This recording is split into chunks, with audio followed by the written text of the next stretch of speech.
안녕하세요. 저는 아들 둘과 딸 하나를 둔 40대 아버지이자 사랑하는 아내를 둔 남편입니다. 일단 제 아내는 나이가 10살 넘게 어리다고 볼 정도로 동안에다가 피부 관리는 물론 운동도 꾸준히 해서 누가 봐도 예쁘다고 할 정도로 참한 여자입니다. 우리 집은 평화롭고 화목한 집이며 부부 사이도 좋습니다. 또한 커피숍 3곳을 운영하고 있기에 경제적으로는 어려움이 없습니다.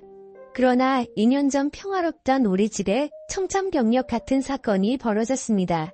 그건 바로 아내가 신내림을 받게 되었던 거죠. 신내림을 받기 전에는 여러 사소한 사고들이 있었습니다. 막내가 아파트 내에서 인라인 스케이트를 타다가 차와 부딪히는 사고라든지 저 자신이 고속도로에서 운전을 하던 중 3중 추돌 사고를 당하는 등의 누구나라도 일어날 법한 그런 사건이 발생했었습니다. 또한 아파트 윗집에서는 물이 샌 적이 있어 집 천장을 수리하는 일도 있었던 거죠. 이는 흔한 사건은 아니었지만 살면서 언제든 일어날 수 있는 사건들이었습니다. 그런데 아내와 장모님은 이 모든 일이 아내가 신내림을 받지 않아서 발생한 것이라고 주장하더라고요. 처음에는 믿기 어려운 말에 대해 의심을 했지만 크고 작은 불운한 일들이 계속해서 일어나자 아내와 장모님이 불안한 마음에 점을 보러 다니고 있습니다.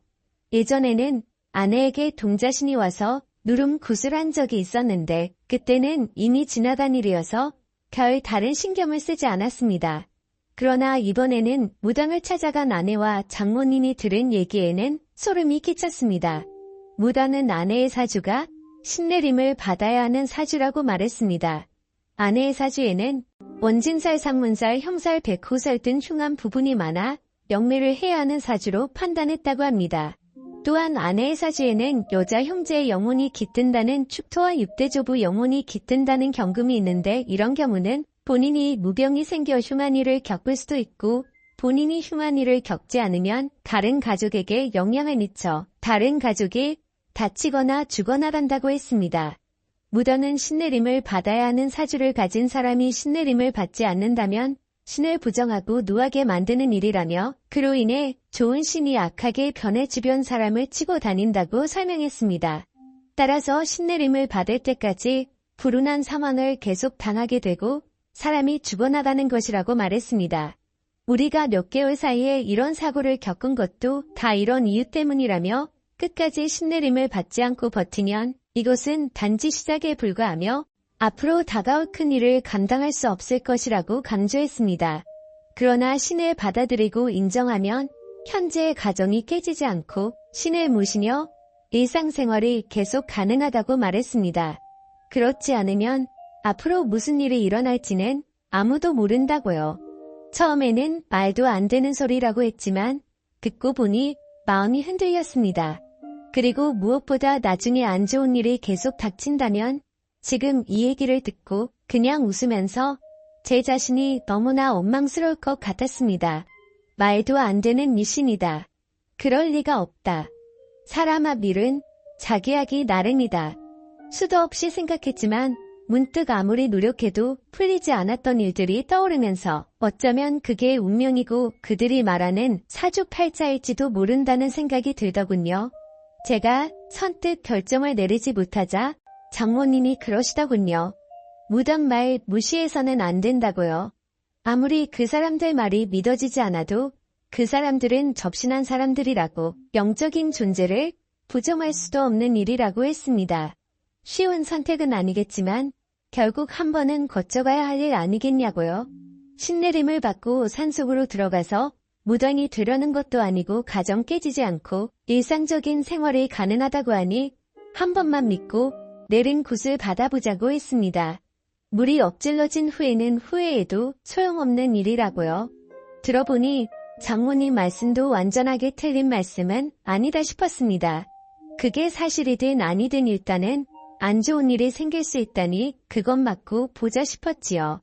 그래서 저는 신내림은 어떻게 하면 되는지 비용은 얼마나 드는지 알아보기 위해서 아내와 함께 직접 신내림을 해준다는 무당을 찾아갔습니다. 생각했던 것과는 달리 무당은 남자더군요. 장모님과 아내한테 얘기 들었다고 어떻게 신내림을 하면 되는지 물었죠. 그랬더니 그 남자 무당이 말하길 신내림은 아주 신중하고 조심스러운 거야. 신내림을 조금이라도 의심하거나 말도 안 되는 소리라고 하면 부정 타서 잡기가 붙을 수 있으니까 지금부터 영접할 때까지 무조건 입조심 몸조심해. 몸조심을 하라는 것은 두 가지 의미를 가지고 있어. 하나는 몸이 상처가 나지 않도록 조심하라는 것. 하나는 몸을 정갈하게 하라는 것. 신내림 날짜가 정해지면 부부관계는 절대 하지 마. 신이 오시려다가 부정이라고 그냥 가버릴 수 있어.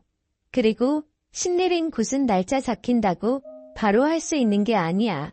허주 굿을 먼저 하고 옳은 신이면 받아들이고 옳지 않은 신이면 떨쳐내고 다시 올바른 신을 받아야 하는데 허주 굿은 한번 진행할 때마다 그리고 내린 굿을 하는 데는 1,500만 원이 될 거야. 하더군요. 허주 굿이 뭔지 내림이 뭔지 모르겠지만 일단은 알겠다고 빨리 진행시키고 싶다고 했습니다. 그러면 허주 기혼 먼저 선입금시키고 한 달 후에 몸도 마음도 정갈하게 해서 그때 보자고 하더군요. 저는 무당이 하라는 대로 돈을 입금시킨 후 한 달 동안 부부관계도 하지 않고 신내림 하는 날짜만 기다렸습니다. 빨리 끝나고 일상으로 돌아가고 싶었습니다. 그렇게 한 달 후 허주굿이라는 걸 시작했습니다. 허주굿은 기공개로 진행되며 기도를 하고 싶으면 건물 밖에서 기도를 드리고 절대 안으로는 들어오지 말라고 하더군요. 사람들이 들락거리면 신들이 편하게 출입하지 못한다고요. 저는 알겠다고 하고 차에서 기다렸고 장모님은 그 땅 바로 앞에서 돗자리를 깔고 기도를 올렸습니다.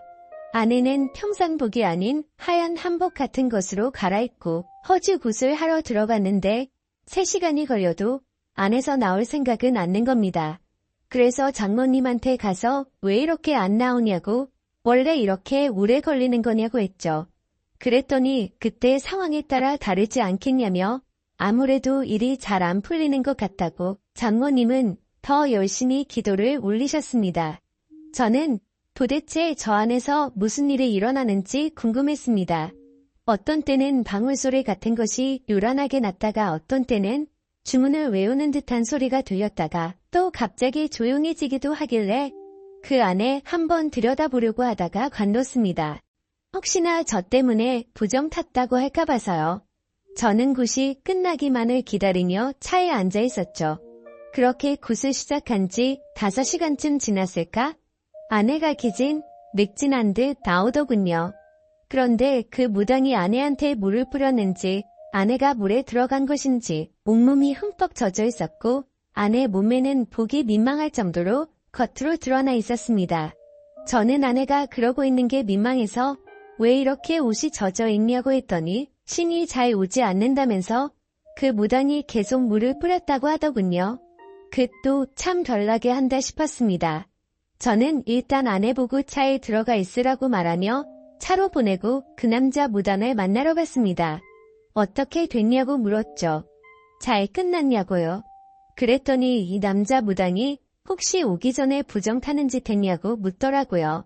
저는 그런 적 없다고 말하자 오늘은 좋은 신이 오시지 않았다고 하더군요.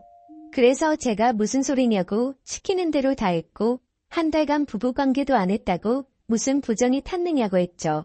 그랬더니 그런 마음에서 부정이 탄 모양이라고 신을 부르는 나를 믿고 신이 오실 때까지 기다려야 되는데 아무래도 신이 오시지 않을 거라는 의심을 한 것 같다면서 허주굿을 한 번 더 해야겠다고 하는 겁니다. 그러면 다시 비용을 800만 원 내야 하냐고 따지듯이 물었더니 선심 쓰듯이 원래는 800만 원인데 어느 정도 진행이 되었으니 500에 해주겠다고 하더군요. 다른 방안이 없다 보니 일단 저는 알겠다고 하고 아내를 데리고 집으로 왔습니다. 집에 도착해서 아내에게 물었죠. 도대체 안에서 무슨 일이 있었냐고. 제대로 한 건 맞냐고 했더니 아내는 무당이 했던 말대로 신을 불러내는 허주굿이라는 것을 했다고 했습니다. 맨 처음에는 무당이 방울과 부채를 막 흔들면서 주문을 외우더라고 하더군요. 그러더니 그 제자리에서 막 뛰면서 아내한테도 같이 뛰라고 했다더군요. 아내도 무당이 시키는 대로 막 뛰었는데 아무리 뛰어도 그만 뛰란 말을 안 해서 뛰다가 힘이 들어서 뛰는 것을 멈추고 숨을 헥헥거리며 있었습니다. 그랬더니 무당이 오셨느냐고 묻더랍니다. 그래서 그냥 힘이 들어서 잠깐 숨 고르고 있는 거라고 했더니 더 뛰라고 했다더군요. 그래서 다시 뛰기 시작했는데 이번에도 한참을 뛰었는데 그만 뛰라는 말을 안 해서 또 뛰는 것을 멈추고 쪼그리고 앉아서 있었더니 느낌이 왔냐고 오셨냐고 또 묻더랍니다. 그래서 힘들어서 도저히 안 되겠다고 체력 딸려서 앉아있는 거라고 했더니 신 받을 사람이 체력이 그렇게 약해서 어떻게 하냐고 어디서 물을 퍼와서 손으로 막 물을 뿌리더랍니다. 신을 맞이하려면 온몸으로 맞이해야 하는데 이렇게 몸이 젖어 있으면 아무래도 오시기 편할 거라고 하더랍니다. 그때 아내는 남자 무당 앞에서 몸매가 드러나는 것이 아무래도 민망해서 두 팔로 몸을 가리고 있으니 가리지 말고 당당하게 서 있으라고 했다더군요. 어깨를 쫙 펴고 있으라고 해서 아내가 시키는 대로 하니 물을 또 막 뿌리면서 아내 주변을 빙빙 돌면서 또 방울을 흔들고 신이 왔는지 봐야 된다며 아내를 가까이서 막 살펴보고 또다시 물을 뿌리고 하더랍니다. 그래서 제가 뭐냐고 제대로 똑바로 하는 거 맞냐고 아무래도 좀 이상한 사람 같다고 했더니 아내가 그럴 리가 없다고 하더군요. 그 사람 진짜 유명한 무당이라면서 전국의 유명한 무당들 다 그 사람한테 신내림 받은 제자라고 했습니다. 그러니 한치의 의심도 하지 말고 일단 믿고 가보자고 했습니다. 그래야 신을 받아도 제대로 된 신내림을 할 수 있지 않겠냐고 하더군요. 구슬하는 동안 아내가 잠깐 딴 생각을 하니 무당이 바로 그것을 눈치채고 얘기하더랍니다. 나쁜 신을 받으면 집에서 생활하는 것조차 어려울 수 있으니 구슬하는 동안은 머릿속을 완전히 비우고 생각도 비우라고 했답니다. 그렇게 남자 무당이 제 아내에게 물을 뿌리고 아내를 잡아먹을 듯이 노려보고 또다시 물을 뿌리는 과정을 몇 시간 동안 진행하더니 신이 오신 것 같다고 말했답니다. 그런데 신이 오긴 왔는데 좋은 신이 아니라고 하면서 방울도 흔들고 아내 어깨도 잡고 흔들더랍니다. 나쁜 신은 빠져나가야 된다고요. 그리고는 오늘은 도저히 날이 아니라면서 무당이 오늘까지만 하고 이틀 뒤에 다시 하자고 했답니다. 하는 짓을 보니 아무래도 수상하여서 저는 그만두고 싶었습니다.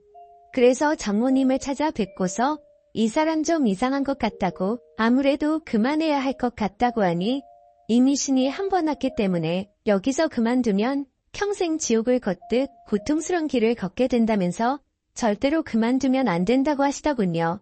다음에는 신이 꼭 오실 거라면서 일이 끝날 때까지 우리는 조용히 믿고 기다리면 된다고 장모님이 사정사정을 하셨습니다. 저는 엄청 내키지 않았지만 장모님께서 저렇게 부탁을 하시니 한 번만 더 지켜보자 싶어 알겠다고 했죠. 그리고 이틀 뒤 다시 장모님과 함께 아내를 데리고 그 무당이 있는 곳으로 갔습니다. 이번에도 아내는 그 무당이 갈아입으라고 준 옷을 갈아입고 붓을하는 방으로 들어갔습니다. 이번에도 붓은 비공개로 진행이 된다고 하더군요. 아무도 들어오지 말라고 문 밖에서 기다리라며 동성을 들여 기도를 하라고 했습니다. 저보고도 가만히 보고 있지 말고 같이 기도를 올리라고 하더군요. 저는 알았다고 대답만 하고 기도는 올리지 않았습니다. 그렇게 무당은 아내를 데리고 들어가더니 또 방울을 흔들며 큰 소리로 주문을 외우면서 난리법석을 떨었습니다. 그러다가 방 안이 조용해졌습니다. 또 물을 뿌리고 있는 건가? 물 뿌리고 몸을 훑어보고 있는 건가? 저는 온갖 상상이 다 들었습니다. 장모님은 자리에 앉아서 열심히 손바닥을 비비고 계셨는데 저는 그대로는 도저히 있을 수가 없어서 굿하는 방을 들여다보기 위해서 방 옆으로 나 있는 창문을 들여다봤죠. 방 주변은 대나무로 가려져 있고 흰 창 같은 것을 막 둘러서 안이 잘 보이지는 않았지만 긴 템으로 자세히 들여다보니 방 안의 모습이 조금 보이더군요. 저는 숨을 죽이고 그 안의 모습을 계속 엿보고 있었습니다. 역시나 그 무당은 지난번처럼 바가지에 물을 퍼와서 아내의 몸 구석구석 물을 뿌리고 있었습니다. 아내의 몸은 이미 물에 젖어서 몸이 적나라하게 드러나 있었고요. 이걸 어떻게 해야 되나? 그만두라고 해야 되나? 머릿속이 복잡해지고 있는데 그 남자는 아내의 몸에 눈을 떼지도 않고 아내 주변을 빙빙 돌고 있었습니다. 그러면서 아내 어깨를 잡고 등을 밀며 어깨는 펴고 가슴을 내밀라고 하더군요. 아내가 시키는 대로 하니 그 남자 무단은 아내 앞에 무릎을 꿇고 앉아서 아예 대놓고 아내의 몸 구석구석을 훑어보고 있었습니다. 그러면서 오셨냐고 물었고 아내는 잘 모르겠다고 아무 느낌이 없다고 했습니다.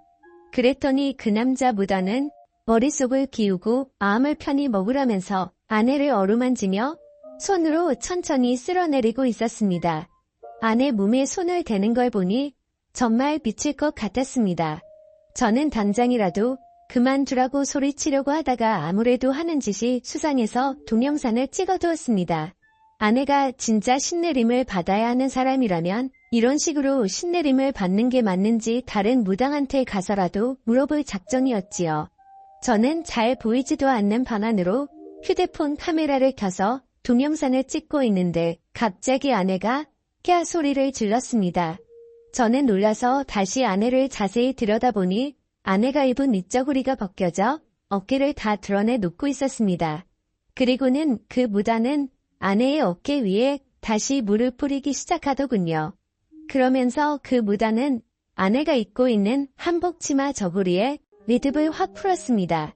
아내는 너무 놀라서 또 소리를 질렀고 동시에 치마는 흘러내려 버렸죠. 그 순간 너무 열이 받아서 창문을 열고 욕을 했습니다. 하지만 창문은 안에서 잠겨져 있어서 열리지가 않더라고요. 저는 주변에 떨어져 있는 큰 돌멩이를 하나 주워 창문을 깨고 창문 안으로 들어갔습니다. 당장 떨어지라고 소리를 질러버렸고 한바탕 난리가 났습니다. 그리고 먼저 나간 아내도 장모님과 옥신각신하며 밖에서 울고 불고 난리가 났더군요. 장모님은 그러면 안 된다고 큰 화를 입게 된다고 저보고 참으라고 했습니다. 저는 생전 처음으로 장모님한테도 소리를 지르며 장모님도 그만하시라고 빨리 차이나 타시라고 했죠. 그랬더니 장모님도 어쩔 수 없이 이 일을 어쩌나 정말 큰일이네 하고 계셨습니다. 저는 아내와 장모님을 집 앞에 내려주고 경찰서로 갔습니다. 그리고 그 남자 무단을 고소했죠. 며칠 뒤 알고 보니 그 남자 무단은 성추행 혐의로 기소되었었습니다. 알고 보니 무당 이 자식 이미 성범죄 전력이 있었습니다. 이거 완전 상습범이더군요. 1년 전에도 신내림을 한다며 여성 신도를 끌어들여서 여성의 옷을 벗기는 등 더러운 짓을 해서 고소됐는데 그때는 기소유예 처분만 받았다고 하더군요. 그런데 정신 못 차리고 또다시 똑같은 범죄를 저질러 이번에는 아무리 피해자와 합의를 해도 실형을 피하기는 어려울 것이라고 했습니다. 그렇게 그 인간은 재판을 받게 되었는데 징역 5개월에 집행유예 2년을 선고받았고 성폭력 치료 프로그램 40시간 이수에 5년간 신상 정보 공개를 하게 되었습니다. 그리고 그 사기꾼 성범죄자한테 들어간 돈은 그대로 회수하였습니다. 그 인간이 선고받은 것을 보고도 장모님은 신내림을 받아야 되는데 받다 말아서 어떻게 하느냐고 앞으로가 걱정이라고 말하더군요.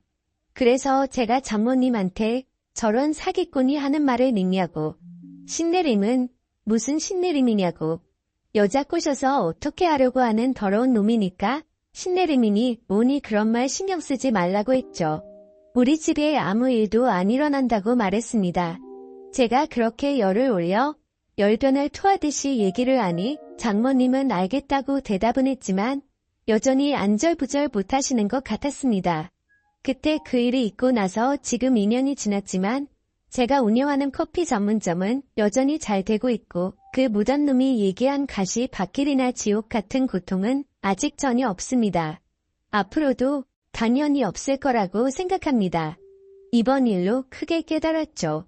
그런 말에 현혹되어 무당을 따라다니면 평생 무당선에서 놀아나서 무당을 벗어날 수 없게 되고 나중에는 무당의 노예가 된다는 것을요. 그리고 아내한테 얘기했죠. 앞으로 절대 장모님 말 듣고 무당집 같은 데 따라다니지 말고 정 믿음이 필요하면 다른 종교를 가지라고 했습니다. 그런데 가서 너무 맹신하다 보면 당신 정신까지 망가진다고요. 그랬더니 아내도 그렇게 하겠다고 하더군요. 혐오했던 가정의 무덤 말만 믿고 신내림을 받았다가 정말 큰일 날 뻔했던 일이 이 정도로 끝나서 얼마나 다행인지 모르겠습니다. 앞으로는 그런 말에 현혹되지 않고 현실에 충실하며 살아가려고요. 제 사연을 읽어주셔서 감사합니다.